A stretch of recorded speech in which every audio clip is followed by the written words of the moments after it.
Alright guys, how do I sound? Sound good, man. Talk on Loud as hell. Alright, I'm loud. I'll turn my mic down. Or do you want to take care of that over?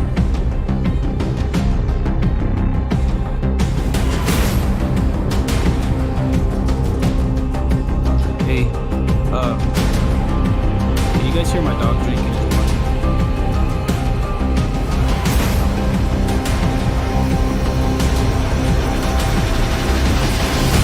He's downstairs, so I was gonna go put his stuff upstairs in my room. Just chill out in there.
Welcome, everybody. I am your play-by-play and host with the most, Kingsley, and alongside me, making his debut on my right side, you know him from ESFL and his featured bouts. Crooks, how you doing today, man? Yo, what's going on? I'm doing really good. How about yourself? I'm doing great. Excited to call these fights with you. And it's not just going to be me and Crooks. We also have another guy in the booth, and his name is Jerry. Jerry, how are you doing today? How are you coming off of those multi-fights from Friday?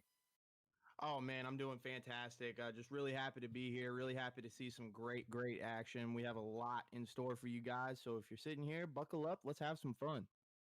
As he said it, we have 6 amazing fights for you guys from our affiliate league, IXC. 6 amazing fights. And as we see in the co-main event, Bone doing work versus Easy Adjust, and then JS in a 5-round main event against Kadeo, which is sure to be an amazing fight. And also we have a future look at 4 fights in the prelims, which is going to be amazing. Now I'll lead it up with you, Crooks. Crooks, what fight are you looking forward to the most in this fight card? I have 2. So I have Bone doing work. Bone doing work. We all know if you've been watching ESFL, he competed on UFC 3 at a high level. And then Ricky Biamonte. Those 2 fights are ESFL veterans. Those 2 guys are ESFL veterans. So I'm interested to see how they've adjusted to the new game. Awesome. And Jerry, for you, what other fight are you looking forward to? Yeah, can I go ahead and get 7 rounds of that Lee versus Kato fight? I mean, my goodness, Oh, man, man. this is going to be an absolute banger of a main event. Can you believe we get this here? And guess what, chat? It's for free. Buckle up, sit down. Oh my gosh, it's free.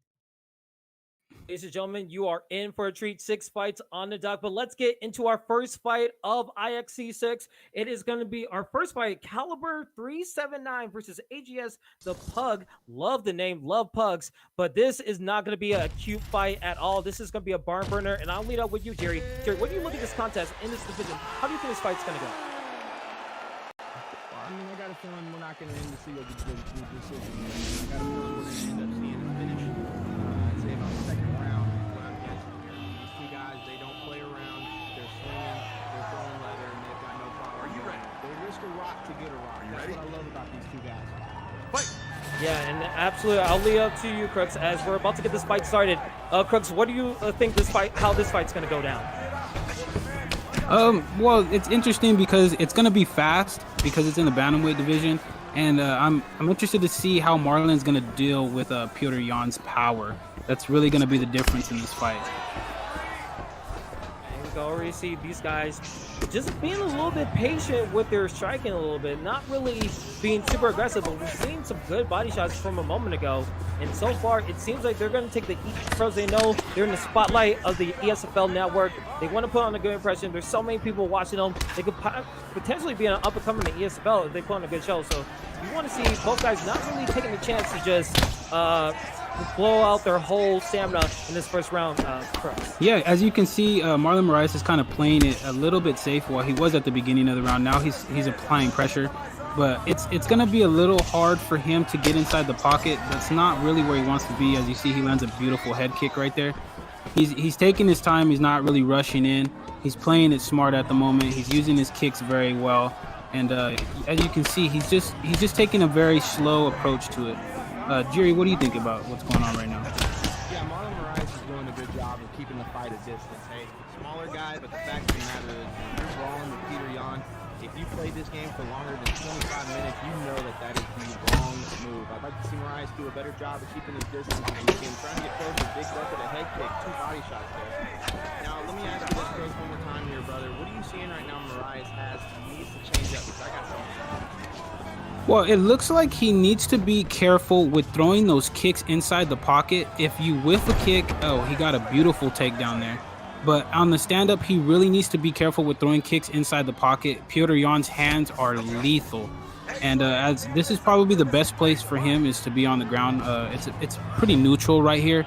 So I hope he's able to do a lot of work right here and before they get stood back up. Yeah, 1:30 left in the first round, and already in a crucifix position. A nightmare in UFC in previous games, but right now back into a backslide. right now we're seeing Morales. He's just taking control, getting the back a little bit. Let's see if he goes for a rear naked choke here, Jerry, because it seems like he is in a very nice position with under 1 minute. Yeah, rear naked choke, man. That's the main submission people are trying to go for, is this backpack position right here. I'd like to see Jan not freak out a little bit, kind of keep his composure here, because if you don't, stuff you get real hairy. He flips it over back to backside. Smart move there. Play defense.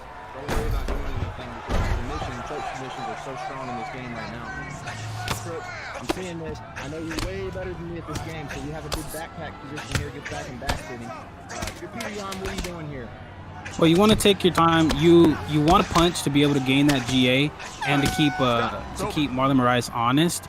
But you also, if you get put in that position in a fight, you really just got to stay patient and deny those rear naked chokes.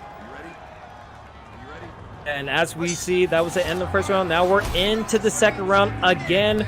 Peter Jan in the red gloves, being used by AJ the Pug. Caliber in the blue gloves, using Morales in a nice slip and a nice combination, blocked into a slip attempt for Pug. Pug getting some nice defense, a very nice maneuver, trying to not get hit in the body that far out, Jerry. Yeah, tip tap. AJ the Pug's not really trying to have that happen, though, man. He's doing a good job of pushing the initiative. And if I'm Moraes right here, I'm definitely doing my due diligence here. Maybe starting with some leg kicks, maybe getting out of the pocket against Jan. I'd be real careful throwing those leg kicks there for the land. Oh, vicious rock! Here he goes with a standing guillotine attempt here.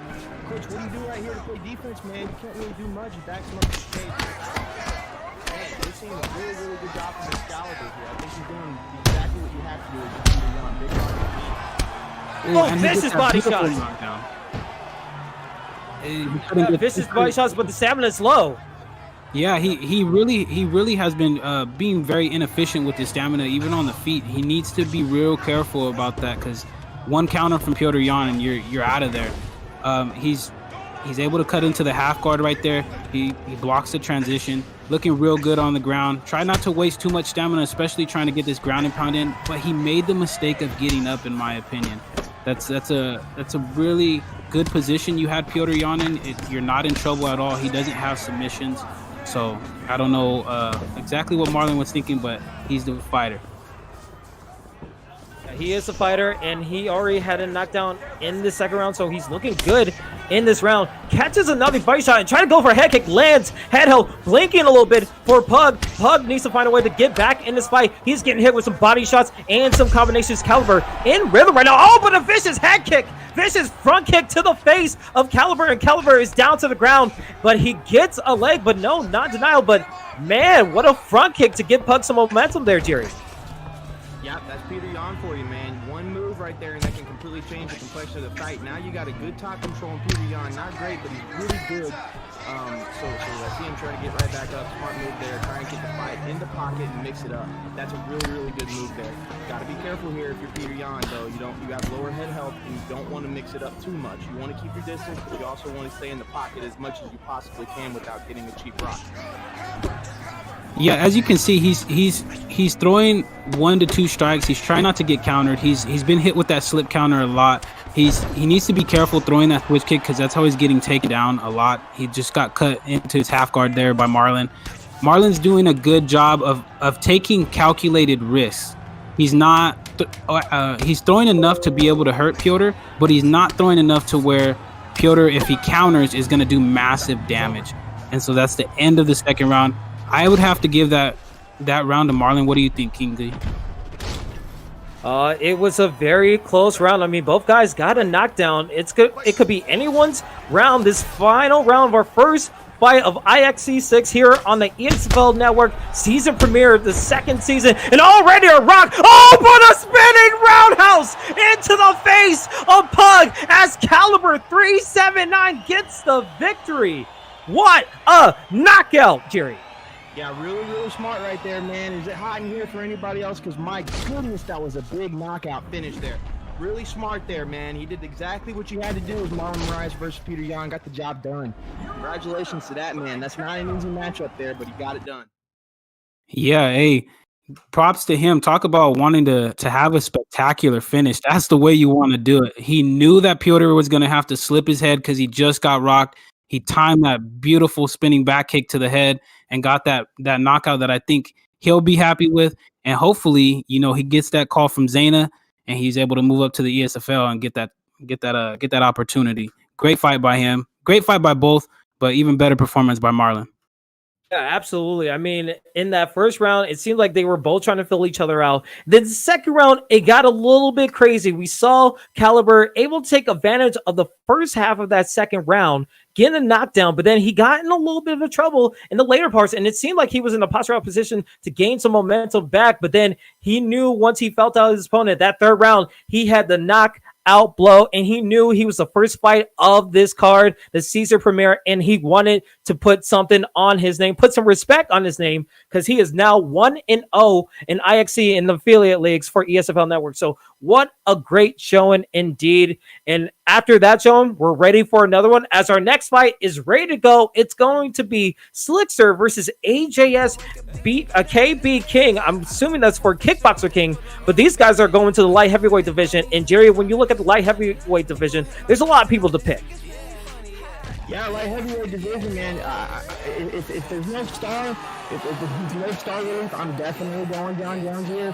I think that's the best move in my opinion. I think he's more overall balanced as we're seeing Anderson Silva versus Glover Teixeira pick. Interesting. We're going to see a lot of fun stuff at Anderson Silva. We're going to see a lot of great boxing here from Glover Teixeira. You got to watch out. If I'm Anderson Silva, I'm watching out my chin and my leg belt here too. So that's where it could get very interesting right here from Glover Teixeira. Maybe take the fight to the ground. Keep him there for a second or two, probably be a good idea. Coach, what are we thinking here, brother? How are we feeling about this matchup right here? I know Anderson Silva might be a little outmatched here. Well, he's a little outmatched on the ground, but standing up, it's going to be advantage Anderson standing up, advantage on the ground as Glover. If I was Glover, I'd try to get Anderson down as fast as I can. He has the speed advantage on you. He might not pack the power that he does in middleweight, but his length will definitely give you problems if the player can get into a rhythm. So you want to try to keep it standing if you're Anderson. You want to try to get it to the ground if you're Glover. But as you can see, it looks like it's going to be a stand-up. Looks like it's going to be a stand-up fight, Kingsley. Yeah, already into the first minute of the second fight of the prelims here on IXC 6. And you can see KB King using Anderson Silva. He's trying to mix up the body. He tries to go land a knee, but gets taken down by Slickster. Slickster having some good defense already. It'll be interesting to see what he does on the ground, but not able to get the opportunity as we see KB King getting hit with a nice straight from Slickster. Slickster, he's getting some nice defense. He's moving more of a situation of just moving up close, using his slips a little bit, and right now it seems like more of a filling out process for both guys as they try to land combinations here, Jerry. Yeah, filling out right there. You got it right on the head. We're seeing that double jab from Anderson Silva, and that is a very, very strong move. Can keep your opponent at bay. Also, you got to be careful with the way you share, not to get into Anderson Silva's game. You want to get in his face. You don't want him to use that long reach and those kicks, those really powerful kicks that Anderson Silva has. So if I'm going to share, I'm doing the right thing here. Get close, mix it up. Do not mess around with Anderson Silva. Listen, how are you thinking that's going to be done? Do you think you didn't know you start mixing it up? Maybe go for a punch. Ooh! And he just rocked there. Very, very, very smart maneuver there from Anderson Silva. Yeah, Glover is playing it the right way. He's staying inside. He's trying to get pressure. He's getting caught a little bit too much, so he needs to take a second, reset, and then come back in, not just stay in the face with pressure. But he's doing a really good job of it right now as he tries to throw that lead overhand. He really needs to be careful because Anderson's moving his head. He's double slipping a lot. He's throwing a lot of spinning back body kicks. So if he gets caught slipping, it's gonna get a rock like straight off the rip, and then you're gonna be in trouble because you get a body rock and a head rock. But overall, this is a great stand-up war. If I was Glover, I'd try to take it down. If I was Anderson, I'd keep doing what I'm doing because at some point Glover is gonna wilt. Approaching the last minute of the first round here for our second fight on IXC 6. Both guys using a lot of slips, trying to get the nice and a nice rock. A nice rock for Slickster. Able to take down his point. That's going to score well for the judges. And now has KB Kings back to the cage, but now back into the center of the octagon. What a good knockdown and a good momentum booster for Slickster right there, Jerry. Yep. I mean, that's exactly what you got to do. You got to get into his face, try and make something happen quick. Right now, what are you thinking here as far as this round as it's coming closer to an end? Do you kind of just, do you think take a step back, or do you kind of going to get into a mix maybe still around? Well, the round clearly went to Glover, especially with that rock. I feel like towards the end of the round, Glover started to take it over. He obviously got Anderson up against the cage, and he was able to do a lot of work towards the end of that first round. All right, and as we are getting to the second round, again, guys, in the red gloves using Tixera is Slickster, and in the blues is KB King. In the blue gloves using Anderson Silva, and it seems like the biggest move is just the slips. We're seeing a bunch of slips, and now into the clinch attempt for Slickster, but not able to capitalize mostly. It seems like the slip hook has been the move for KB King as he gets taken down to the back of the cage and gets taken down by Slickster, now into the full guard position, Crooks. This has to be a good situation as we go into the ground and pound. Yes, this is exactly where Glover shines against this matchup with Anderson Silva. You want to take your time. You don't want to let Anderson Silva get up. You want to keep him down there, even if it's just for control time. You don't necessarily need to have a lot of ground and pound damage, but this is just really to control Anderson Silva. You want to keep him off the feet as much as possible. He's cutting through the guard like butter right now. Anderson needs to do a better job of denying. This is really a stall position that he put himself in here. Oh, he gets the reversal. And really, I think Anderson's probably going to want to get up here. I almost tried to do the same thing to Anderson Silva, but not able to get denial. And now we're going to get, not a submission attempt, gets denied as we were close to 3-minute mark. And that stamina was so low for KB King. He had no other choice but to keep it standing up. And for Slickster, that has to be a huge boost because you've been pretty much dominant when it comes to the striking game, Crooks. Yes, he has been. He's putting the pressure on him. He's doing it very nicely. He needs to be careful because obviously Anderson's moving his head a lot, but he's doing really good. He's coming in and out with his strikes. He's throwing good combinations. He's expecting the slip. Jerry, if you were him, what would you do? Would you try to go for another takedown because Anderson isn't the best on the ground, or would you try to get this finish standing up? Apologies for the technical issues with Jerry. We'll probably try to get him back as soon as possible. But as we are under possibly 1 minute and 45 seconds into the second round right here, already into the ground and pound situation for Slickster. Slickster able to get some of that black gauge low, but KB King still in the fight. And Crooks, you have to think it's only going to be a matter of time before those ground and pound punches land. Yeah, he's posturing up at every chance that he gets, and he's landing some of these straights. He's hitting them with an occasional hook, but he's doing a lot of damage with the straights. He tries to throw him in the crucifix, and he's got it. This is the worst position to be in. Not only just with Anderson Silva, but with anybody, it's the worst possible position. It's the hardest to get out if you don't have good ground stats. Props to him for getting out of it right there. But then again, you get thrown right into the side saddle. I believe Glover is a black belt in jiu-jitsu, so he has to have that arm triangle sub. But Glover wasn't able to go for it there. He was able to get out. He rolls into sprawl. This is the best possible scenario until he gives up his back like that. Now he's going to get ground and pounded out. He luckily gets that roll, and now he's in another power position. Let's see if he goes for the get up, Kingsley. Yeah, it seems like that's going to be the end of the second round. But going back to that end of the second round, we saw Glover into that crucifix. He was able to deny one transition, but able to get back in the sight cell and do some heavy damage. That black gaze was low, the head health was blinking, and now it's up to KB King. This is his final round to make something happen. You have to think he's probably 2 rounds down in the scorecards, but Slickster, he's looking to put a capitalization on this whole fight in general, Crooks. Yeah, Slickster's trying to put him away. Slickster's trying to say, you know that. He hits him with that beautiful check hook. Oh my goodness. How did Anderson survive that? He hit him with a perfectly timed check hook going backwards. He's back on the ground. He tries to go for that transition. It gets blocked. Oh man, Slickster's just putting it on him right now in the third round. Like a lumberjack to a tree. The tree just fell down in the woods, just flat, like on his back when he got knocked down. But now we're back into the full mount ground and pound position. Slickster, only a matter of time. That block cage is halfway low, but KB King, he needs to find a way to do something. Maybe he can pull an Anderson Silva to a Chael Sonnen and find a way to get back in this fight. Maybe a submission attempt, because it seems like that might be his only avenue to get victory. I mean, he hasn't been getting any offense in as he gets denied again by Slickster there, Crooks. Yeah, he really has to go for a sub. If if it's on the ground, he has to go for a sub, or he has to wait for Slickster to make a mistake. It's going to be real tough, even if it gets stood back up. He has that low chin health, so he can no longer just exchange in the pocket like that. As we see Slickster get that transition to backside, now he's trying to take the back mount, but it's blocked. Even from this position right here, he needs to get out of it. If he postures up, he's going to do major damage. And as he goes, he fakes it right there. He goes for the back mount again, gets it. He's trying to back flat him. This is the worst possible position. There it is. He's going for the finish. I'm surprised he didn't go for a rear naked choke right there, Kingsley.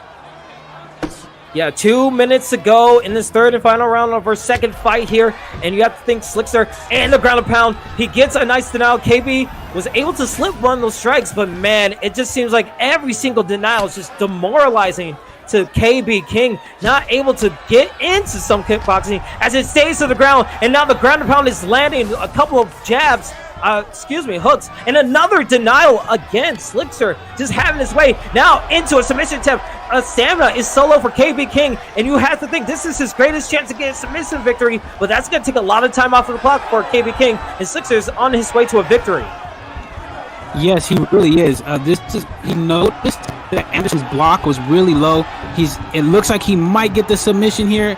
Anderson's trying, he's using left and right. He's going left and right. He really needs to throw down. Can't go over, get the finish. Is he going to break the arm? Looks like he's going to do it. There it is. He's got it.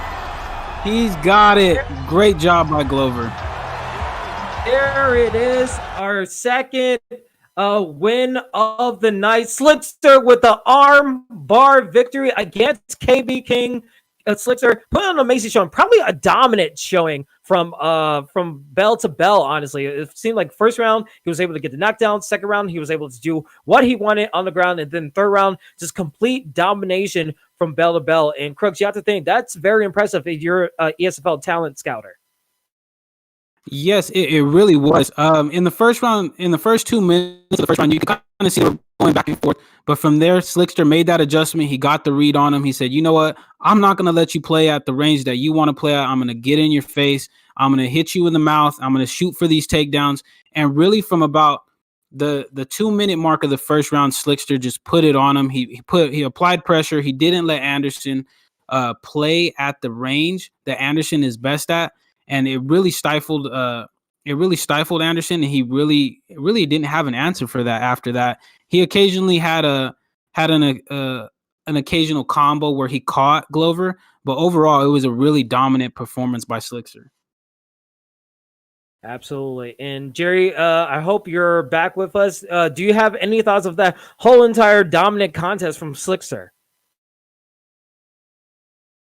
Okay, it seems like we're still having technical difficulties. We apologize. We're trying to get Jerry as soon as possible back in here. He's dealing with some technical issues that are outside of his control, but hopefully we could get him back. But again, just that whole dominant fight from Slickster. Hopefully KB King, who will come back in IXC, try again when they have their next fight card, and possibly in 3 weeks, because we have a rotation of IXC to primetime to UFL. Hopefully we get all that sorted, and he comes back even stronger. But going into our next fight, let's get into it. It's going to be Gorilla Sandwich versus, I actually find this name really funny, Seymour Butts. The Simpsons would be proud and Mo would be super ticked off. But man, when you look at this fight, this looks like an amazing fight at featherweight, Crooks. It is. It's an Aldo versus an Ortega matchup. It's a ground fighter versus a stand-up fighter. It's really going to be Ortega trying to get it to the ground and Aldo trying to keep it standing. Aldo has really good takedown defense, especially in the featherweight division. He has fast hands, not the best chin. Ortega got a boost in his boxing, so let's see if Gorilla Sandwich tries to use that boxing to the fullest, or if he's just going to try to come out and try to take him down. And as we see, as both competitors are getting ready, we see Gorilla Sandwich using the Brian Ortega in the red gloves. And then in the blue side, being used by Seymour Butts using Jose Aldo in the blue gloves. Here we go, our third fight of IXC 6 on the ESFL affiliate network. I am your play-by-play and host commentary Kingsley. Alongside me is the color analysis with the most, Crooks 209, and then Jerry sooner or later going to follow up as well. But already we're seeing a different kind of pace in this third fight already. Seeing the higher up echelon with combinations as Brian Ortega trying to land a 4-piece combo, but not really landing. A lot of those strikes whiffing so far, Crux. Yeah, you could see Ortega's trying to get his timing. He's Aldo's trying to step in. He's mixing up his timing. He's coming in with jabs. He's coming in. He's blocking. He's kind of giving Ortega a lot to think about. He needs to be careful with that stamina, though, because one slip from Ortega with that low of stamina is just going to take you out of the game. I like his approach, though. He's trying to keep it standing up. He's giving range. You can see he's blocking. He's blocking low when he backs out of the pocket, which is really good because he knows that Ortega at some point is going to shoot for a takedown. So he's playing it real nice right now, Kingsley. Yeah, and we saw a vicious combination from Brian Ortega. Gorilla Sandwich able to get some strikes in. I'm wondering if Seymour Butts is going to use more of those leg kicks. He had a nice strike going to the body a little bit a second ago, and now let's see if he tries to use those slips, try to get it straight. And again, those leg kicks, I feel like with Jose Aldo, those leg kicks could be deadly from anywhere, and it seems like that's more of his game plan. But again, another combination coming out for Gorilla Sandwich, just being more accurate with his strikes. Yeah, I'd really like to see Sandwich go for a clinch. You got to get in that pocket with Aldo, go for a clinch, and try to get him to the ground where your fighter is the best used. I understand trying to mix it up. You don't want to become one-dimensional and trying to get a takedown. But at the same time, if you're going against a good Aldo that knows what he's doing and knows the matchup, it's going to be hard for you to stand up with Aldo with Ortega. So he needs to try to go for a clinch. He's getting that leg chopped up as well. He's getting hit with switch kicks to the body. He really needs to try to do something, whether that be shooting for a single leg or getting a clinch and trying to get a takedown, Kingsley. Yeah, and as we see, already 1:30 left in the first round right here. Gorilla Sandwich, he's taking his time. He's trying to land that uppercut, but not really making any headway, but nice leg kicks. Landing again a second time for Seymour. Seymour, find his way. He's just taking the center octagon. He doesn't want to pressure any much. He just want to get some accurate damage, but he gets a punish of his own. Brian Ortega, he has the reach, he has the range, but it seems like both guys are just trying to find that one kick, that one strike to land in a nice uppercut, landing after that combination for Gorilla Sandwich. Gorilla Sandwich putting some work in this round, but oh, a nice hook landing, and both guys are just slugging out right now, Crooks. Yeah, they're just slugging it out. I would have to say Aldo is going to get the better out of these combinations at some point because he has the better boxing combos and he's getting more damage. You can see Brian Ortega is starting to wear it a little bit. You could tell their stamina is all right for right now for being in the first round, but it feels like Seymour Butt is going more to the body than Ortega as the first round ends there. You could tell the fight is starting to sway into the favor of Jose Aldo, Kingsley. Yeah, and you see the total strikes landed 39-18 in favor of Jose Aldo, while significant strikes. So Seymour able to put on a show of his own. And Jerry, just to get your thoughts of that previous first round while we're getting to the second round, how do you think about this fight so far? Yeah, so far I'm seeing two things here. I'm seeing Jose Aldo doing a very, very dang good job of keeping this fight standing right where his wheelhouse is, where he needs to have this fight to win it. And I'm seeing Sandwich right here, man. He's got to sell out and get a takedown. Go to a clinch, maybe go to a single leg like Cook had mentioned earlier. So if you try and get in this thought process of, hey, I'm going to stand up with Jose Aldo, man, you're going to pay for it dearly as we see a big switch kick to the body there. Crook, I know you're pro here, brother. Exactly what do you do to get this fight to the ground? To me, it should be 100% a sellout. Get the fight to the ground now. Yes. Well, what you want to do is you want to slip a jab that's coming out of Jose Aldo. Right there, he gets a beautiful vicious rock. He should go for a clinch. He should have gone for a clinch right then. Threw a knee to the head. He would have had over a 25% stamina advantage. He could have got that side saddle takedown, but that was just a missed opportunity. But if I was him, I'd work the jab, try to get in on the inside, wait till Jose Aldo missed a combo, clinch him up, throw a couple body knees, and try to get a takedown. Yeah, and we could already say we're seeing some like crazy strikes coming out from Seymour, but Gorilla Sandwich able to get and a nice check to the leg, and now we see Seymour very hurt, but able to catch that leg and just trip up his opponent. Gorilla Sandwich needs to be a little bit careful. He's able to get a knockdown and a vicious rock from that uppercut. Seymour tried to go for a pull uppercut, not able to get any Gorilla Sandwich to bite. on that bait, but we see Gorilla Sandwich. He's just taking his time. He knows he has this round in the bag a little bit, able to get that round. Now he wants to put on a little bit more pressure, as we see right here, Jerry. Yeah, I mean, right now I'm seeing a guy who understands that the fight is turning in his direction. Oh, knockdown.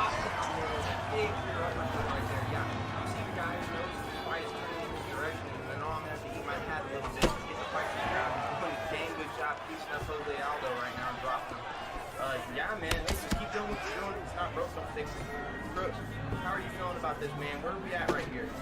Well, you can see the momentum is in Brian Ortega's favor. I don't know if he's listening to this. He's like, I'm gonna prove to you guys that I can stand up with this Jose Aldo player. He's gotten the timing. I feel like he's timing his combinations better. He's catching Jose Aldo and at his second punch of his combinations, but with the last strike of Brian Ortega's combinations, which if you get caught throwing a strike with the last punch of a combination, it's going to do massive damage. So he's just taking control of the fight. He's fighting even in southpaw, which I don't know about Brian Ortega's switch stance, but I would probably venture to say it's probably not that high, so which makes this even more impressive. Kingsley, how do you think this is going?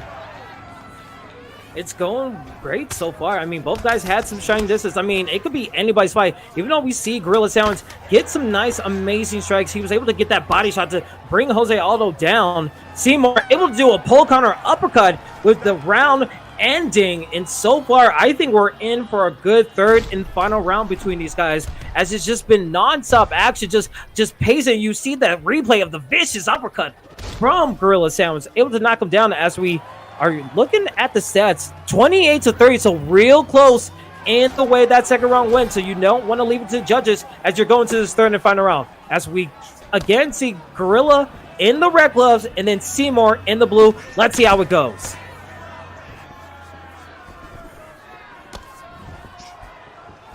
Right now we're seeing some combinations landing, and hopefully Seymour, he's trying to find his way back into the fight. We see a little bit of a slip going from Gorilla. Gorilla trying to find his way, but he's getting pieced up. He's getting pressure of his own. And Crooks, you have to think this has been really scary for Gorilla. I mean, he has control of this fight, but it could go any way. Well, I think right now we're in a 1-1 round. I would give the first round to Aldo, the second round to Ortega, obviously off of the drops. But as you can see, even with the drops in the second round, Brian Ortega's head health is really low. There he goes. He shoots for that single. He's not able to get it, but you can tell the damage is starting to add up on Brian Ortega. Even though he's still exchanging, he's still throwing out good combinations. It's really anybody's round right now. 2 minutes into the round, it could really go either way. It's really going to come down to who makes the mistake first. Is Aldo going to make the mistake, or is Brian Ortega going to make the mistake? They're banging it out in the pocket. Neither one wants to go to the ground. Neither one wants to clinch. They're playing at distance, playing chicken with each other. They're using their footsies really well. This is the overall banger of a fight. It is mom spaghetti time for both of these competitors, as we're under 3 minutes in the third and final round. You never want to leave it to judges. And vicious slip. Both guys go for a slip and a straight land. Seymour on the prowl, smelling blood in the water, not able to capitalize. And Gorilla has a second chance at life, as that knockdown could have proved huge in this third round, as he goes for leg kicks again, just trying to change things up. But Gorilla, you have to feel he has to be a little bit demoralized after that rock, as his head health is blinking consistently now. Yeah, he really needs to understand that with a minute left, he is down in this round, having gotten rocked, but his head health is really low, so he has to go about trying to get this finish tactfully. He has to understand that Aldo he's in the driver's seat of this fight.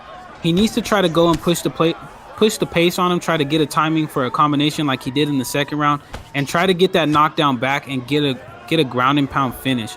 It looks like he's playing kind of tentatively right now. He's not really trying to take a risk, which I understand. It's smart. It's kind of what I would do, honestly. But with under a minute left, you got to go for broke here. Yeah, under 1 minute, 40 seconds left in this final round in this fight.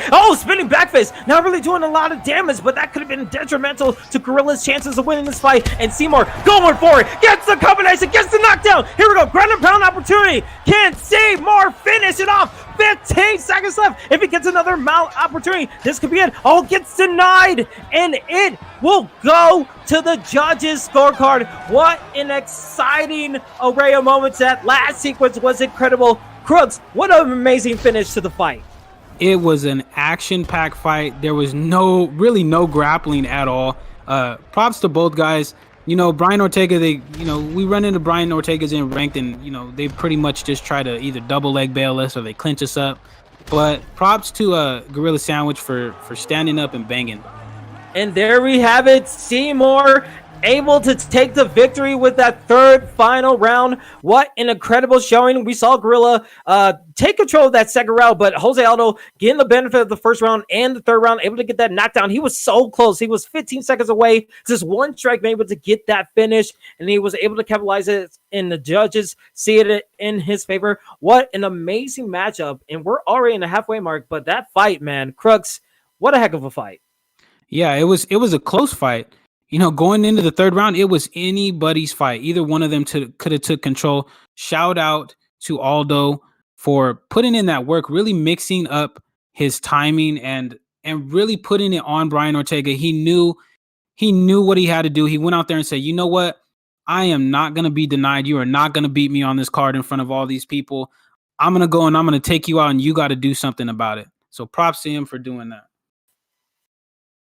And what a way to show yourself at the season premiere of the ESFL network here, showing IXC 6, one of our affiliate leagues. We do this every Wednesday featuring another affiliate league, whether it's IXC, UFL, or Primetime. This is IXC's time to shine, and what a season premiere they have been showing so far. We saw Caliber put in an amazing fight, getting some vicious knockouts. We saw Sixer getting an armbar submission so far, and Gorilla Sandwich against Seymour been an amazing contest, going down to the wire so far, and we still have 3 more fights to go. Crooks, how you been feeling about this fight card? It's been absolutely amazing. If you guys are new to the IXC, this is a hell of a card to start off being able to watch. These guys are putting it all out there for you guys.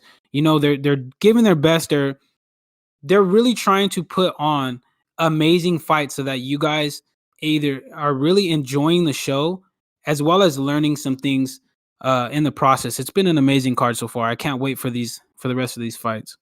Yeah, and they're all trying to fight for a chance to be showcased and see a talents go and make the jump into the ESFL. Speaking of ESFL, if you guys are new here, or if this is your first time watching our ESFL network broadcast, we welcome you guys here live on Twitch and on YouTube. We usually start off the whole week of ESFL events starting on Wednesdays here at 6 p.m. Central Standard Time, and then throughout the whole weekend, Friday, Saturday, and Sunday, we have an array of ESFL events for you. Starting with Friday is our multi events that's featured in the Komite Arena, where a bunch of guys fight to get knockdowns, clinch attempts, and just put on the amazing show for you. And then we have the traditional Saturday and Sunday card featured Balian, Bruce Lee Rob, I'm a Boxer, F the Manhunter, Marshall Mime, Pryoxis, showcasing the Sunday cards and Saturday cards. And you can see all their schedules on our Discord, on our Twitch channel, on our YouTube. So feel free to follow all our socials, be a part of the community, because maybe you could join us in our affiliate leagues and make your way up to maybe fighting for the championship one day in the ESFL. So we welcome you guys. We thank you all guys for joining us here. Again, I am your play-by-play and host commentator, Kingsley, aka King AHTK on Twitter. And alongside me is Crooks doing the color analysis. And so far, it's been a great show. Unfortunately, Jerry hasn't had some technical issues, so he won't be around for the rest of the card. We hope to get him back for next week. So we're thinking about him. Hopefully he's okay and staying safe. So we'll see where he's at next week. But so far, Crooks, we have 3 more fights to go, and they're looking like they're going to be amazing fights. Yeah, I can't wait. We got some well-known names. If you've been watching ESFL cards for a while, we got some veterans that are fighting down here in the IXC. So I'm really interested to see how these next 3 fights play out. Absolutely, and as we're gonna go to our fight before the co-main event, and our main event is gonna be Los Pupusas versus Ricky Biamonte, and we're gonna be in the middleweight division, and a lot of choices. I mean, both of these guys have been in the affiliate league spotlight in the ESFL network, and it's gonna be amazing to see what these guys do. As we see, a Valori has been coming up to the ESFL meta so far. I see a lot of people using Valori against a Whitaker, who is a murderous monster in that virtual octagon, Crooks. Yeah, it's gonna be. This is an interesting matchup. Ricky went with Vettori knowing that his opponent was gonna go with Robert Whitaker. Robert Whitaker is a tank. He's an absolute tank. I would venture out to say he is probably the most used middleweight in this game. Hits hard. Marvin Vettori has the speed, but doesn't hit as hard. But has great ground stats. So I would think Marvin Vettori would want to get it to the ground here, Kingsley. And here we go. This is our fourth fight of the IXC 6 card here on the ESFL Network season premiere. Again, Ricky in the red gloves uses the fighter Vettori, and Whitaker being used in the blue by his fighter Los Pupusas. So as we are already in, excuse me for my stuttering, we're already seeing both guys taking their time. We see leg kicks coming in and body shots just being landed right now. Yeah, you can see Marvin Vettori has the speed to keep up with Robert Whitaker. He has a 93 punch speed. He just lacks the power that Robert has. But he does have the edge in the grappling stats. So I would eventually say that Ricky's probably going to want to shoot for a takedown at some point if he gets rocked on the feet. But it looks like he just feels comfortable just standing and trading with Robert Whitaker here right now, Kingsley. And Los Pupusas, he has his back to the cage. He needs to find a way to maneuver out of it. As we see Ricky try to go for a head kick right there, not really landing, just attacking the body very much. And it seems like both guys are just trying to mix it up, trying to feint off some strike, trying to get their opponents something different to see as we approach the 3-minute mark, the halfway point of the first round right here. And so far, there's a little bit of feeling our pauses, but a nice combination landing for Los Pupusas on the blue side. Gets some body shots as well. He's chasing out the factors and has been landing really well for him, Prince. Yeah, Ricky needs to be really careful going to the body. He almost got hit with an uppercut hook right there. Los Pupusas was ready for him to go to the body, but at the same time, Los Pupusas needs to be careful with throwing the jab body kick because Ricky is just staying in his face with the pressure. He's not giving him a chance to breathe as we see him hit him with a 4-piece combination. He slips that hook right there. Could have been major damage. He really needs to be careful in these exchanges. Both men actually do. Yeah, and it's all about the punish too. When you get so close and you try to land these body shots or try to go for the uppercuts, a nice sidestep from Los Pupusas. But Ricky, he's able to get some slips in, but he keeps on taking a lot of hooks with damage. As you see right there, he almost got hit with a hook, but he was able to block in time, trying to learn from his previous mistakes, but he's getting his back pushed to the cage. And now we're seeing Los Pupusas being the more of the aggressor so far in this first round. Yeah, as you can see, he's trying not to let Ricky Biamonte bully him as he's getting backed up to the cage. I would say for a majority of this first round, always triple rock right there. As Los Pupusas tried to go down to the body, he got caught. Robert Whitaker has good health stats, so he's not in too much trouble here, but he really needs to be careful with what he's doing against Ricky. Ricky is starting to get the read on him going to the body as he fires another kick inside the pocket. This is going to be... It's coming down. It's going to come down to who makes the mistake at the end, and they're going to get capitalized on. Yeah, we saw 2 uppercuts land for Los Pupusas in that pocket, but every time, we saw that loaded up overhand for Ricky, but not able to do it. He does a huge whip, and the body shot with the knee ends that round for Los Pupusas. Able to get some nice action, able to get a rock, but those uppercuts were landing for both competitors. And even though there was a rock for Ricky, I mean, it could still be anyone's fight. Yeah, it really could be. That first round was pretty close. I would give it to Marvin Vettori because he got that rock. But as you can see, he gets caught with the uppercut and then gets caught with the hook right behind it. So that's why I was saying they both need to be careful going down to this body. But so far, so good for both fighters. That first round goes to Ricky. All right, and here we go. The second round of our fourth fight here on IXC 6. Again, Vittori being used by Ricky. Los Pupusas using the Robert Whitaker has been a meta pick so far in the middleweight division. And already we're back in the pocket. Both guys slugging out with a nice hook combination coming out from Los Pupusas. Trying to land those hooks a little bit. The head health is halfway for Ricky, but Ricky still pressing on, trying to land that jab, trying to get the block as he gets a vicious right hand rock with the right hook and another knee landing. He is on the prowl, able to get back-to-back rocks, and now he's just swarming his opponent right now, Crooks. Yeah, he's trying to get him out of there. He's not wasting no more time. He said, I'm not trying to let this see a third round. You made a mistake. Now I'm going to punish you not only to the head, but to the body as well. Ricky needs to be careful, though. Oh yes, he gets a beautiful knock. He's not able to finish him, but now he has them where Marvin Vittori is stronger than Robert Whitaker if he can get him on the ground, but he chooses not to. Kingsley, I think it might be a wrap here. I think Ricky Villamonte is going to finish it off here pretty soon.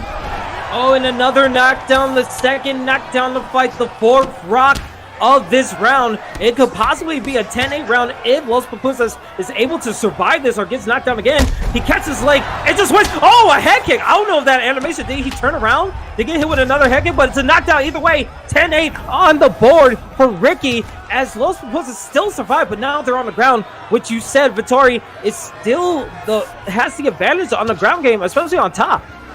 Yes, he really does, and I don't think he turned around to get head kicked there. I think he got kicked so hard it turned him like the teacups at the state fairs that we used to get on as a little kid. Yeah. Turned his head. Oh, He gets with the rock. Oh, the 180. The momentum has shifted. Vittori gets knocked down. Los Pupusas. Oh my God, he's able to come back. Oh, but a nice reversal. Crooks, what an insane turn of events, and now we see Ricky finally back to his advantage.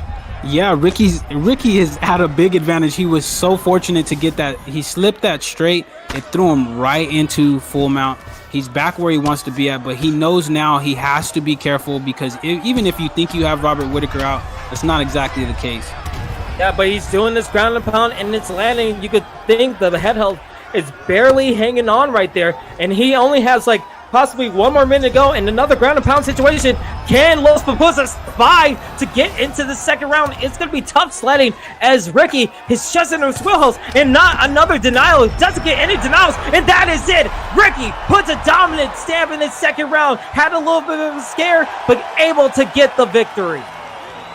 Great job by Ricky. He got hurt, came back, was able to slip that straight, got the the BJJ roll into full mount, and he just finished the fight from there. He said, no more playing on this feet. You hurt me enough. I'm going to get you out of here. It came a little bit close. It was a little sketchy for a second. He did get knocked down. I mean, granted, he had 3 knockdowns, 4 rocks possibly, but still, anything can happen in this octagon. Anything can happen in the ESFL network spotlight. You need to be on your P's and Q's if you want to be dominant in this organization. And Ricky, he was able to weather the storm, able to come back, able to get that nice slip into the reversal, and as you said, get that ground and pound victory. And what a good showing. What a great contest. And we just had back-to-back great contests so far. And Crooks, it's only going to get better from here. Yeah, this whole fight card has been lit. We've been seeing, I mean, from the Glover and Anderson fight to the spinning head kick knockout by Marlon Moraes. Like, this fight card has been great. It's great to see that these guys are not shy of the moment. They're trying to make their stamp to be able to get into the ESFL on these numbered cards. It's been crazy. And I mean, even when, like even with the Ortega and Aldo fight and now this fight, the back-to-back these fighters have chosen guys that have really good ground stats, but they're just like, you know what? I'm going to stand up and fight with you on the feet and beat you on the feet because that's where you want to have it. That's where we'll go. So it's been crazy. But it's been good, Kingsley. It's been crazy so far, and we still have 2 more fights to go as we are now in our co-main event of the evening for IXC 6 here live on the ESFL network. It is Bone doing work, former ESFL competitor going against Easy Adjust, and will Easy adjust to the caliber of Bone doing work as they are going to the welterweight division right here, and very interesting choices to be selected right here, Crooks. Yeah, you see Easy's going with the GSP with the GSP pick. He's very all around. He's a very well-rounded fighter. You see a lot of people that are well-rounded fighters use him. You can see Bones going with Tony Ferguson to try to counteract that pick. He knows that GSP has good top control. Tony Ferguson has really, really good BJJ skills, so his off the back will counteract what GSP is doing on top. But if the roles get reversed, Tony Ferguson has a better top control than GSP has a bottom control. So I have a feeling this is going to be a grappling contest. And we will see. This is the rubber match. You see, it's 2 wins to 2 for both of these competitors as our co-main event is ready to go. Bone doing work in the red gloves using Tony Ferguson. In the blue, it is easy. Just using George St. Pierre. This is your co-main event, ladies and gentlemen. Here we go. And already a catch body kick into a spinning elbow. Not really to get the fact, but now leg kicks. One was checked, but I don't think the other one was. And we're already seeing a bunch of leg kicks being shown out in this whole fight. It seems like that's what Bone Doing Work wants to do. He wants to go for the leg kicks and just slow down his opponent a little bit. And his opponent's not really checking him so far. Yeah, he needs to switch it up and check him, because if he checks a couple of those, Tony Ferguson does not have good leg health stats. I think he only has an 89. So if he just checks 2 of them, he'll cause Bone to really stop throwing those, as well as maybe even get him to switch stances. Yeah, and you can see, a vicious head kick landing for easy adjust. Able to see his opponent was blocking low, but we're seeing, I think we already saw like 10 leg kicks from Bone doing work. That seems like his gameplay, and a nice body shot. It seems like he's trying to open up the legs and the body to open up his shots on the head health. But a nice spinning roundhouse kick from Easy Adjust to answer back. And so far, we're seeing the slips come out, but it could be anyone's fight so far. Yeah, it really could be. As I see this fight playing out, you can see that Bone is comfortable going backwards. Easy is putting the pressure on him. Bone is just trying to look for a good counter. He's trying to look for those leg kicks to be able to work off of. It's not really looking like he wants to go to the ground right now, so I think he picked Tony Ferguson to counteract the GSP pick. He hits with a beautiful overhand off of that whiff kick. Easy really needs to be careful. He's whiffed about 3 kicks here in this fight, Kingsley. Yeah, I mean, the distance and the range is going to be a huge factor of this whole situation. As we see another roundhouse body kick able to land for Easy Adjust, but now we see his Bone doing work, trying to fight back. Now he's getting hit to his body, kind of a little taste of his own medicine for the leg kicks. We don't see the leg health on the right side for Easy Adjust, but you have to think it has to be getting lower and lower under 2 minutes here in this first round. Yes, it is. Both fighters are connecting with each other. The only thing that really concerns me that's coming out from either one of these fighters is these whiff kicks that Easy Adjust seems to keep throwing. He doesn't have the timing on him. Bones already countered one with an overhand. If he counters another one in the right way, it's going to rock GSP, so he has to be very careful. He lands a beautiful head kick right there, though. Yeah, beautiful head kick indeed. As we're approaching 1 minute, he tries to land it again, but able to get blocked by Bone doing work. Bone doing work, trying to soften up the blockades a little bit with those 2 jabs. But a spinning roundhouse kick gets blocked. But again, it seems like Bone doing work needs to watch out for those crazy home run hits, because it seemed like they could be coming out of nowhere as we approach the 30-second mark of this first round. Yeah, I think Bone is sitting back waiting for Easy to make a mistake. He has him whiffing his kicks. He has the counter there if he wants it. That's the big mistake that Easy Adjust is making right now. But Easy Adjust is just walking him back to the cage. He can grapple if he wants to. He made Bone whiff a kick right there and made him pay for it with a good lead hook right there, Kingsley. Yeah, and that's the end of the first round. We see 45 landed strikes for Tony Ferguson. Bone doing work, and Easy Adjust just halfway there with 29 of his own. But the significant strikes, 2 in favor of Easy Adjust, 17-15. And I just want to give a shout out to all the gifted subs from Jerry and Boiler. I've been seeing them in the chat. We appreciate you guys, and Jerry, hopefully we can get you back in the booth, but you've been super generous in the chat. As we get the second round going in our co-main event, guys, this is a 3-round co-main event contest between Bone doing work in the red gloves, Easy Adjust in the blue for IXC 6. And already we see both guys fighting the phone booth. Another spinning roundhouse kick up to the body for Easy Adjust, and you have to see both guys attacking the body. We see more leg kicks. It seems like they're going to stick to the game plan in the second round. Yeah, I think both fighters are going to stick to the game plan. I would like to see somebody, as we see a beautiful takedown from Tony Ferguson right there. This is where the Tony Ferguson pick is actually really smart against GSP. He has a 94 top game in welterweight. GSP has a 92 off the back. He can do a lot of work here. Even if he gets rolled, even if he gets rolled, GSP rolls him into top control. It doesn't matter. Tony Ferguson has a really good off the back as well, and he has really good subs here.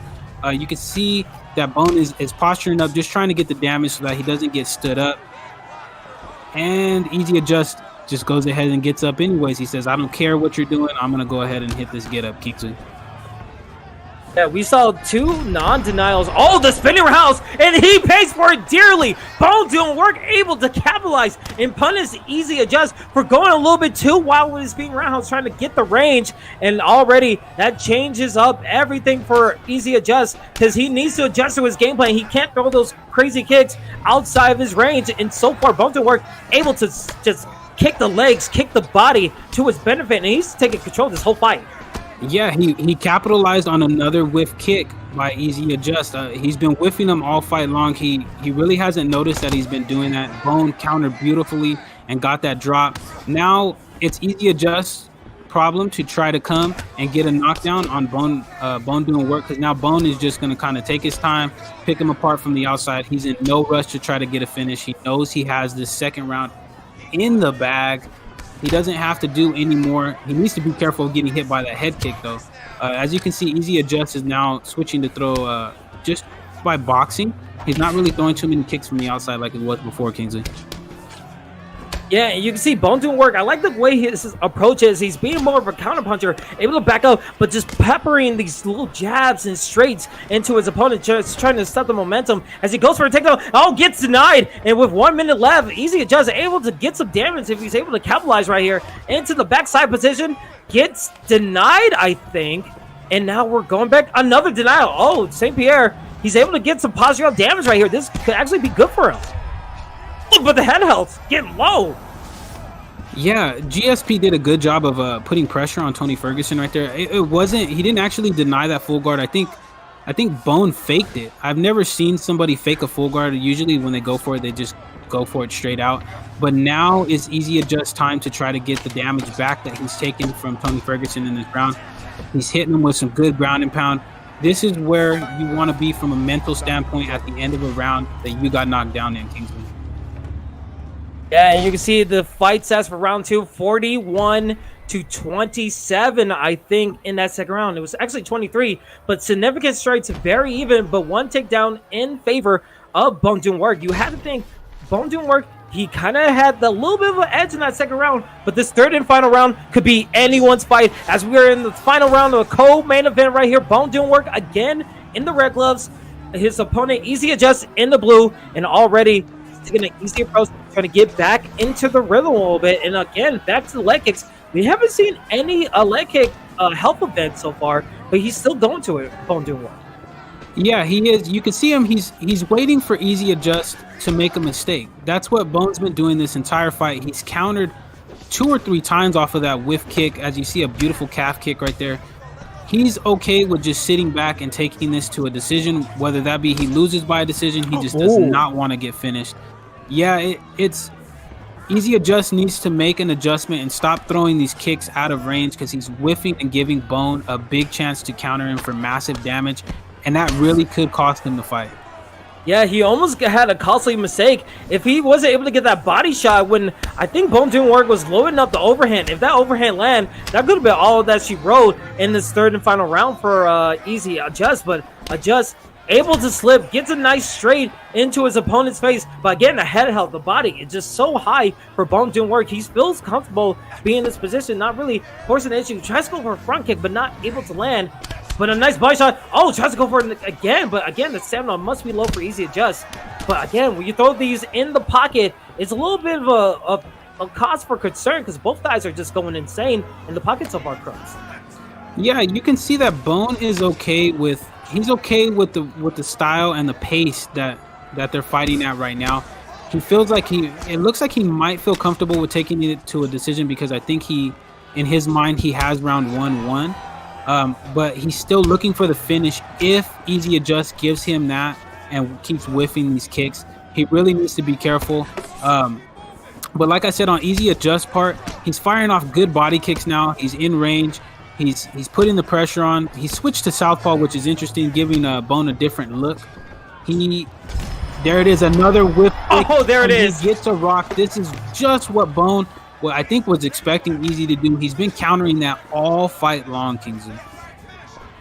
Yeah, I mean, we saw it in the second round. He was loading up, but it was just able for Easy to just get that body shot and not get hit with overhand. This time, it didn't work. He was just barely out of range. And goes for a body shot, but gets punished for his troubles under 1 minute in the third and final round of this co-main event right here. And now you see Easy he has to push the pedal to the metal and try to get a finish somewhere because Bone didn't work. He's able to do some counter punching. He's just peppering his jabs, going for an ankle pick, lands, but he only has 30 seconds to go. He needs to do something drastic to just find a way to finish it. He's going for Kamara, but gets denied into the sprawl, and I don't think he's going to have enough time to just get a comeback right here, Crooks.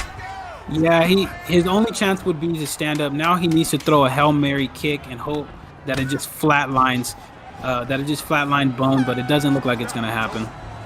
We will go to the judges' scorecards at the end of 3 rounds of our co-main event as we see the replays. That leg kick, the story of the fight, along with the body shots, and the whiff kicked from his opponent, Easy Adjust, just not able to just give him the benefit of the doubt as we keep on looking at these replays. Again, so many leg kicks throughout that whole round, but just the whiff roundhouses and everything, just able to not succeed. As we see there, Bone doing work, takes the co-main event victory against Easy Adjust at IXC 6 on the ESFL network. And man, Krugs, what a fight indeed for both of these guys, but Bone doing work just on a whole nother level. Yeah, I really liked Bone doing work's patience. He really stuck to his game plan, even after the first round, which I think was pretty close. You could have seen either fighter winning. Bone landed more strikes, but Easy Adjust was also pressuring more. But he didn't let that deter him from doing what he wanted to do. He's seen that Easy Adjust was whiffing kicks in the first round. He capitalized on it in the second round. He landed enough shots to really lower GSP's head health. And then in the third round, he did the exact same thing. He waited for Easy Adjust to give him an opportunity to hit him with that overhand again. He capitalized on it again, and he rode those 2 knockdowns to the victory.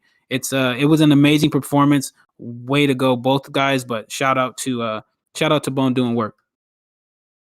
Doing work, former ESFL competitor. Hopefully he could make his way back up to the ranks for the new season for the ESFL and maybe probably in our number cards. But so far, all of these competitors, all of these fighters that have been fighting before have been put on an amazing showing. As we take a look back at the fight card in general, what a season premiere for the ESFL network for IXC showcasing their fighters. I mean, all these fights have been amazing. We saw amazing knockouts from Caliber, Slickster doing amazing submissions. We saw Los Papusas versus Ricky being an absolute barn burner. Then Gorilla Sandwich versus Seymour.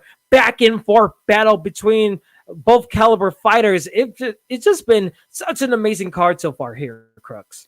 Yeah, it really has. None of the fighters, even the losing fighters on this card, you guys have nothing to be ashamed of. You guys have all came out here and put it and laid it out there. You guys have all came in and put on amazing fights. None of these fights have been quote unquote boring fights. They've all been stand-up wars, and even when they've been on the ground, they've been packed with action. Guys have been going for ground and pound. Guys have been trying to go for submissions. It's been an amazing fight card, and it's the perfect card to start out our new season of the ESFL, because these guys are banging and swinging it out. And I honestly wouldn't be surprised if some of these guys are on the numbered cards, because they've all really performed really well. Absolutely. And then there was one fight left. Ladies and gentlemen, Crooks, it's about that time, ladies and gentlemen, as we are in our main event of the evening here on Wednesday night, ESFL Network on IXC 6. It is JS versus Kadeo in the main event. You see, it's 2-3.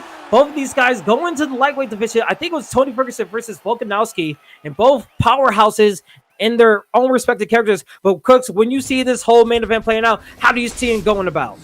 Well, it's going to be an interesting fight because Tony Ferguson is going to have the reach. He has a 76 to Volkanovski 72, but Volkanovski has the kicks to be able to affect Tony Ferguson. It's going to be crazy. The ground stats I would give to Tony Ferguson as well, so if it goes there. So it's going to be interesting to see the guys' game plans in this one. All right, here we go, ladies and gentlemen. This is your main event evening. If you have JS winning in the blue gloves using Volkanovski, I want to see a 1 in the chat. But if you have Kadeo winning this with a Tony Ferguson in the red gloves, I want to see a 2 in the chat. This is your main event. Let's go. And already we're seeing leg kicks and a little bit of just combination just landing for both of these guys, landing in the phone booth right now, and very different pace than what we see in the previous fights. Yeah, you can see that Volkanovski is firing off those kicks like he should be. Tony Ferguson has low leg health stats, like I was saying in the last fight. He's exchanging, but the one thing that JS has to be aware of is Tony Ferguson's elbows. Those spinning elbows are ridiculously fast in the pocket.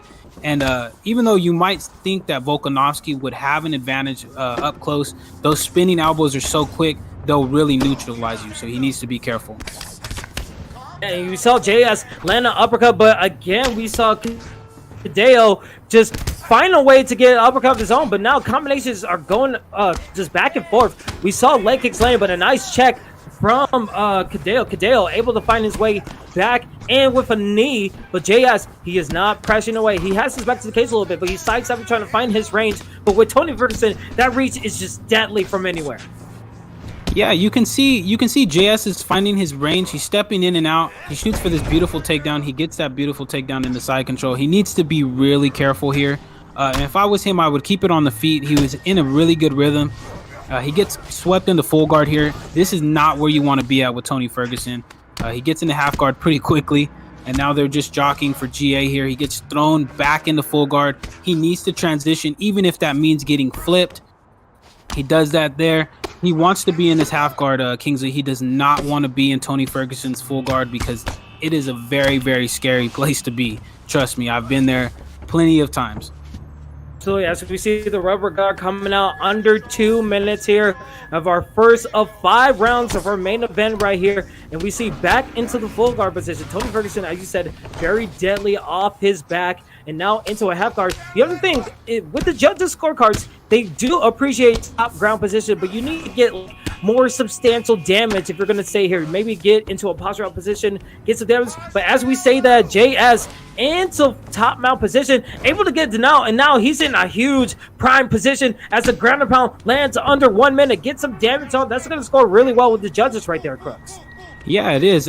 Beautiful strikes, beautiful transitions. He's been transitioning out of bad positions on the ground this entire round. He's back in the full guard. He needs to try to work to get himself out of here. This is a very dangerous place. I would assume Tony Ferguson's going into rubber guard, and there it is. He has a stack guard from here, but he doesn't go for it. Smart enough. He knew that that Tony Ferguson was going to read that. He postures up in the ground and pound. This is a great position to be in, but you need to be careful because he got that back taken, but it was at the end of the round. I think since he knew it was going to be the end of the first round, he was able to just let that go. He didn't care what the mistakes were. There wasn't enough time to punish him for his mistake. As we saw a little bit of highlights right there, the leg kicks showing as a highlight in that first round. But as we go into the second round, again, JS in the blue gloves using Volkanovski, Kadeo in the red gloves using Tony Ferguson, and already in the center of the octagon, just staring at each other, trying to find some combinations. He throws a leg kick, Kadeo does, but gets punished with an uppercut for his troubles, and now he's getting hit a bunch, and that health was low for a little bit, Crooks, and he's watch out. Oh, he gets rocked. JS able to rock Kadeo in this main event right here. Goes for a takedown again, but gets denied. That was probably the best scenario that could have happened for Ferguson, is getting him up against the cage, even though he wasn't able to do anything with it. There's a double leg cancel. Now Volkanovski drives Tony Ferguson. He gets that back sitting. Now this is very dangerous. The rear naked choke from here is what people would say OP'd. He blocks a transition. He's probably going to shoot for it here in a second. No, instead he takes top mount. Very smart. He knew that Tony Ferguson was going to be on the block. He can do more damage here. He can get more control here.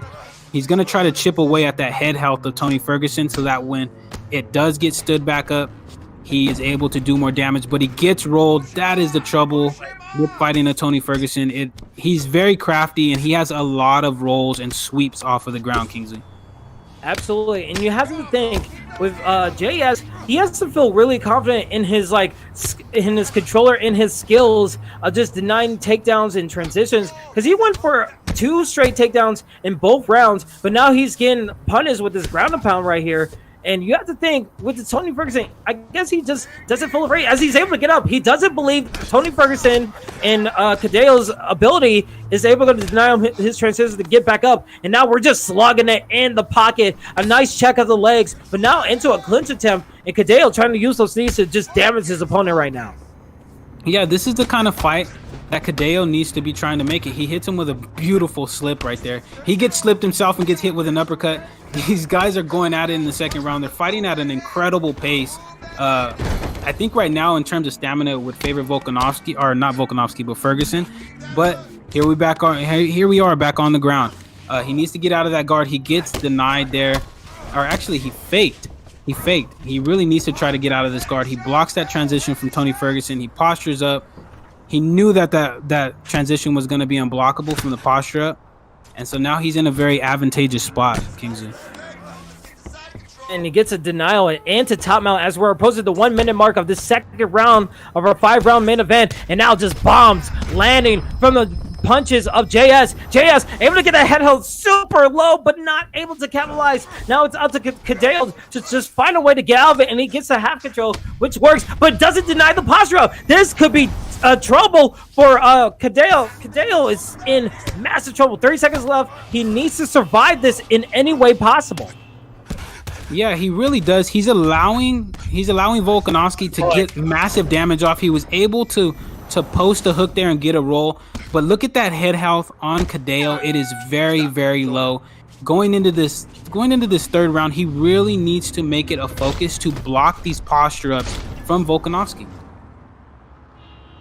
Again, this is the season premiere of the ESFL network here, live on Twitch and on YouTube, showcasing IXC 6. This is your main event here. JS in the blue gloves using Volkanovski, Kadeo using Tony Ferguson in the red gloves. I am your host and play-by-play commentator, Kingsley, and alongside me is the color analyst Crooks 209, and already we're seeing both guys. It seems like a similar style from the first and second round. Just fight in the pocket, try to pull for a pull counter. Now the leg kick does some damage. A leg health event is very crucial for JS. Volkanovski has vicious leg kick, and right now Kadeo, he's in bottom mode. Oh, but a vicious 1-2 to seal the deal, and JS wins the main event of IXC 6 on the season premiere of ESFL Network. What a contest, what a combination, and what a victory for JS. That was a nasty combination. But it's like I said, in that second round, this was all set up off that second round. He did massive damage in Tony Ferguson's postured up full guard, as well as in his postured up half guard. He really, really did a lot of damage in that second round, Kingsley. And it really paid off for him in that third round. All he needed to do was just land 2 good strikes, and it knocked Tony Ferguson right out. Absolutely. It seemed like JS had a game plan. He stuck to it. Even though Kadeo was trying to use his reach, trying to use some of the ground game to his benefit, try to use the rubber guard, it wasn't to the ability of JS. JS was able to take his opponent down whenever he wanted, able to posture up whenever he wanted, and it just was so good for him that he was able to take that victory and just able to land that 1-2 to get the knockdown and the knockout. What a great main event. What a great card that we had so far. I mean, what are the highlights that you had so far from this card? Well, I just want to talk about that main event for just one more second. That was a showcase of skill in every single area. He picked apart Tony Ferguson with that leg kick. He was landing combinations on the feet. He was doing damage on the ground. If you are a fighter that is just starting out the game, or if you're trying to become one of the best players in the world, you want to be good in all 3 phases. So JS, I mean, that to me was super impressive, because he showed that he has knowledge of every single aspect of the game, which, if I'm being honest, you need to have if you want to fight, not only fight in the ESFL, but be considered one of the best players in this game. My highlights from the card is just how skilled all of these guys that fought tonight are. We had back and forth fights. We really didn't see many fights that were pure dominations. Most of the fights were going back and forth. Nobody was really out of it. We didn't really see fluky knockouts or, abused mechanics in the games, like, we catch in ranked, or we might see somewhere else. These guys fought as legit as they could. They came through. They did what they know they needed to do, whether that be They all fought to their game plans, whether that be they on the losing end or the winning end. It was an exciting card. I am absolutely amazed at these fights that I watched tonight. They were crazy. It was a fun night to call all of this stuff, and I can't wait to do it again. Yeah, I mean, this was your debut. Just imagine when we do this next week, Wednesday, when we featured another affiliate league. I mean, it's only going to get better and better from here, from the season premiere, because we do this every Wednesday, featuring every affiliate league on the ESFL network. And then we get the weekend started with the multi-event on Friday for the ESFL event. And then it's the ESFL number cards on Saturday at 3 p.m. Central Standard Time. And then on Sunday, it's Sunday prime time ESFL with their number cards at 6 p.m. Central Standard Time. So a lot of great events, a lot of things to be showing up here on Twitch and on YouTube on the ESFL channel. So feel free to subscribe, feel free to follow, feel free to be a part of the Discord and be one of our affiliate leagues, because you saw what these guys could do. They're going to probably boost their way up all the way into the ESFL league. So if you want to be a part of these guys, or if you think you could do better, feel free to join our Discord or any of the affiliate leagues Discord, and we'll see you there. But again, it has been a magnificent night here on Wednesday. We can't wait to do this again. I have been your host, Kingsley Crooks. Any last words for the people out there? It was a fun night. I appreciate you guys for sticking through it with us. It was fast, man. We had to keep up with all the action that was going on. But once again, I just want to give a shout out to the fighters. I know personally how hard it is to fight in these events. It's really hard, and you not only might be watching the chat on Twitch, but you're also watching the chat on YouTube. You're fighting for over 100 people. Sometimes the nerves can get to the best of you. You don't really perform at a good the way you want to, but nobody on this fight card needs to be disappointed. They all gave it their all. They put forth really good fights. Don't hang your head. And I can't wait to do another affiliate fight card. It's going to be crazy. And this is only the beginning, and I'm excited. As you heard the man yourself, it's only the beginning. Thank you guys. It has been an absolute honor. Thank you to the chat. Thank you to the fighters. Thank you for Crooks 209. You did amazing in your debut here. Can't wait to work with you again. Jerry, we hope to have you back in the booth next week. Hopefully everything is all good and you're staying safe. We can't wait to have you back in the booth and call so many amazing fights that we have in this next season. Again, we will see you guys next week, Wednesday, with this current crew, but Friday, that's where you can find us back here again on ESFL, getting some more fights going. But without further ado, ladies and gentlemen, have a good day, have a good night, have a good evening, have a good afternoon, wherever in the world. Please have a good one, and we will see you at the next fight. Peace out, guys.